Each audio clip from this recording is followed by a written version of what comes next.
Audio Jungle.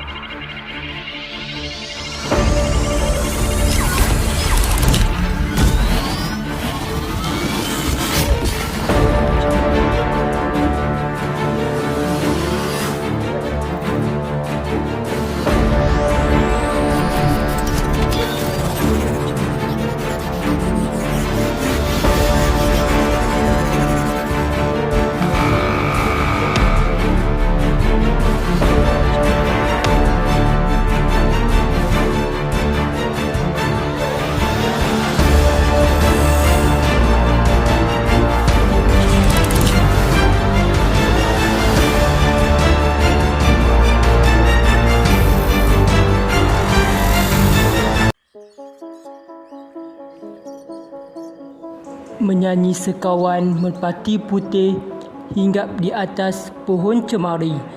Teknologi kini semakin canggih. Maklumat dicapai di hujung jari. Pucung di awal pagi, bersiap cantik berjumpa sang jebat.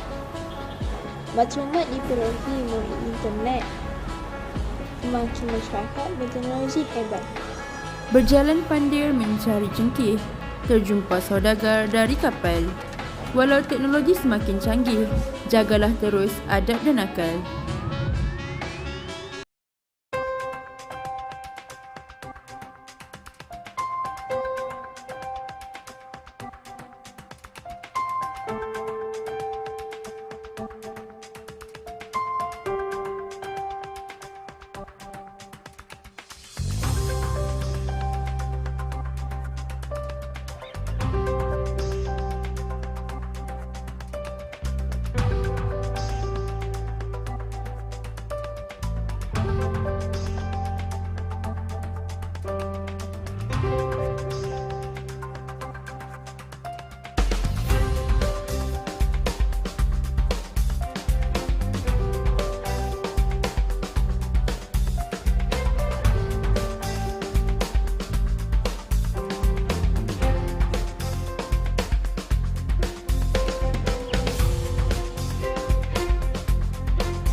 Assalamualaikum warahmatullahi wabarakatuh. Saya Muhammad Ahmad Syakir bin Ashar. Saya Nur Fatih Zuhaira binti Muhammad Haidar.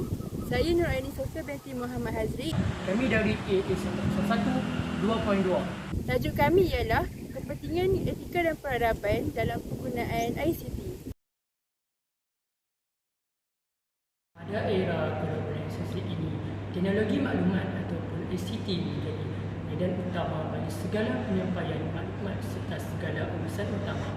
Hal ini dikatakan demikian kerana proses pelaksanaannya lebih mudah serta efektif berbanding kaedah tradisional yang mengambil masa terlalu lama.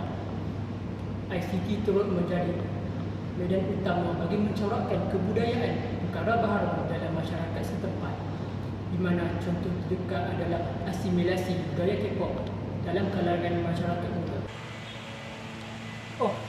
Teknologi ini sudah pun menguasai global dengan berleluasa.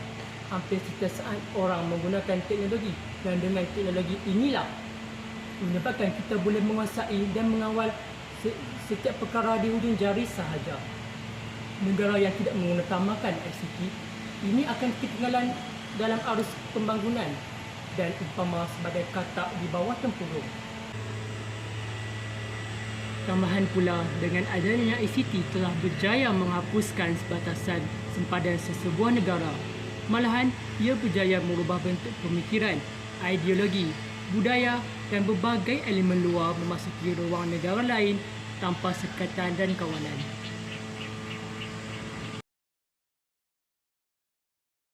ICT telah membawa kesan positif dan kesan negatif dalam kepada masyarakat. Pertama sekali, penggunaan ICT telah menyebabkan masyarakat dapat berkomunikasi dengan lebih mudah dan pantas. Dengan wujudnya aplikasi seperti Facebook, Twitter dan Instagram, masyarakat dapat berkomunikasi dengan secara jarak jauh. Sebagai contoh, semasa wabak COVID-19, sistem sekolah telah menyediakan PDBR iaitu pengajaran dan pembelajaran di rumah dapat dijalankan dengan bantuan ICT. Selain daripada itu, ICT juga membawa kesan positif dalam mempercepatkan urusan. Kini, pelbagai urusan kerajaan atau swasta boleh dilakukan secara dalam talian. Oleh itu, urusan dapat dijalankan dengan mudah dan menjimatkan masa. Orang awam tidak perlu lagi beratur panjang untuk menyelesaikan urusan mereka. Tambahan pula, ICT juga memudahkan masyarakat untuk mengetahui perkembangan semasa yang berlaku. Kemajuan ICT yang bersifat global memudahkan seseorang mengetahui berita atau kejadian yang berlaku di dalam atau luar negara dengan mudah dan cepat. Teknologi juga memberi impak yang besar kepada pendidikan di Malaysia. Misalnya, teknologi telah mengubah cara kita membina pengetahuan, cara kita belajar dan mengajar, cara berkomunikasi dengan cara mendapatkan maklumat dan ini memudahkan pembelajaran kepada masyarakat. Jika dilihat dari sudut negatif, banyak cabaran yang perlu ditempuhi oleh golongan remaja, terutamanya isu yang berkaitan dengan gejala sosial yang melibatkan penggunaan ICT. Lebih-lebih lagi, dengan perkembangan arus semasa, kebanyakan golongan remaja menggunakan ICT untuk menjalinkan hubungan sosial seperti menerusi laman web Facebook, Twitter dan lain-lain lagi yang menawarkan segala tawaran serta perkhidmatan yang menarik dan menyeronokkan yang sememangnya menarik minat para remaja untuk menyertainya. Sememangnya, tidak dapat dinafikan bahawa laman web sosial sebegini mempunyai banyak kebaikan dan kelebihan seperti dapat berhubung serta membincangkan isu-isu terkini melalui ruang cyber. Namun begitu, juga keburukannya kerana penggunaan adalah tanpa kawalan. Laman-laman web sebegini juga menjadi tumpuan para penjenayah yang mahu menjadikan remaja sebagai mangsa mereka. Terdapat juga para remaja mungkin tidak menyedari keperluan untuk menjaga maklumat peribadi mereka, seperti gambar yang boleh jatuh ke tangan pihak yang tidak dikenali dan sekaligus menjadi mangsa-mangsa penjenayah dunia sosial, seperti terlibat dalam dunia pornografi, pelacuran dan perdagangan manusia.